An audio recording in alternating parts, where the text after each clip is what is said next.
Harold the H is going to tell us about a pugilistic event 150 years ago here in Ipswich that drove the town absolutely wild. How are you there, Harold?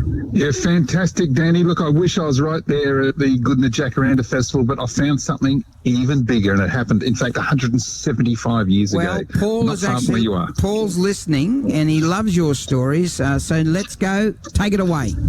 Yeah, look, history, and Paul will know this, history isn't always recorded as a series of connected events. Sometimes there are people from nowhere who just burst onto the scene with some huge event, and then they disappear and are basically forgotten like nothing happened.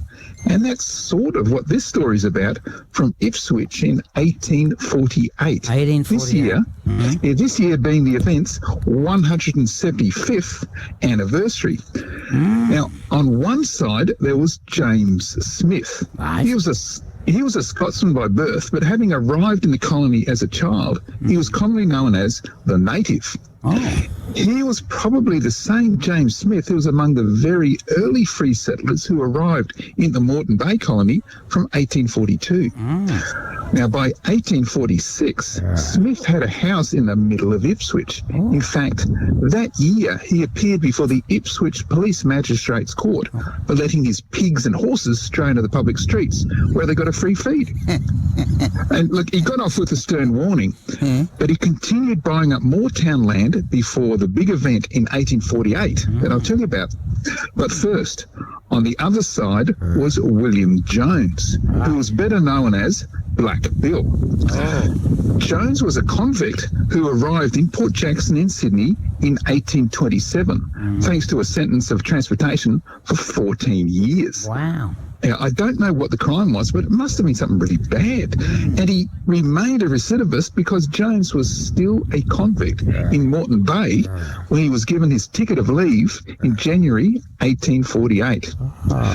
Just 1 month later, in a mill 4 miles from the centre of Ipswich, Black Bill Jones was matched against the Native Smith in a grand pugilistic encounter for the ages. Wow. Now, the boxing match was for £50 to the winner. Wow. That's over $100,000 today.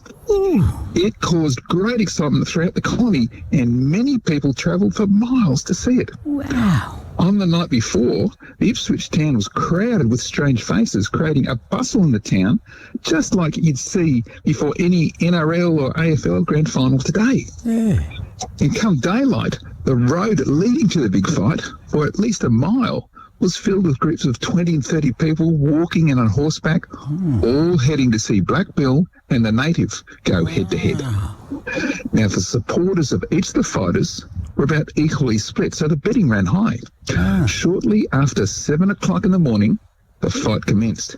Now, there was evidently an existing grudge between the two men because any sense of gentlemanliness was immediately non-existent, and they went all out right from the start. Wow. Science was the first to be knocked out of the ring.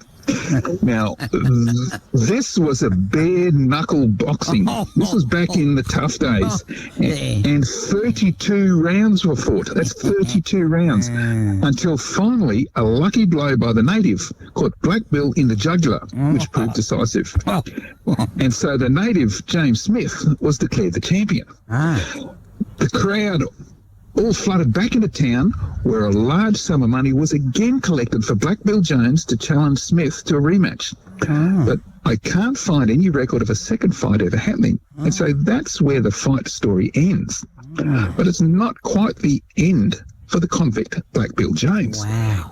He was probably using fight purses to supplement his meagre income, but it wasn't enough. You see, exactly 12 months later, in March 1849, Jones's ticket of leave was cancelled because he wasn't able to support himself.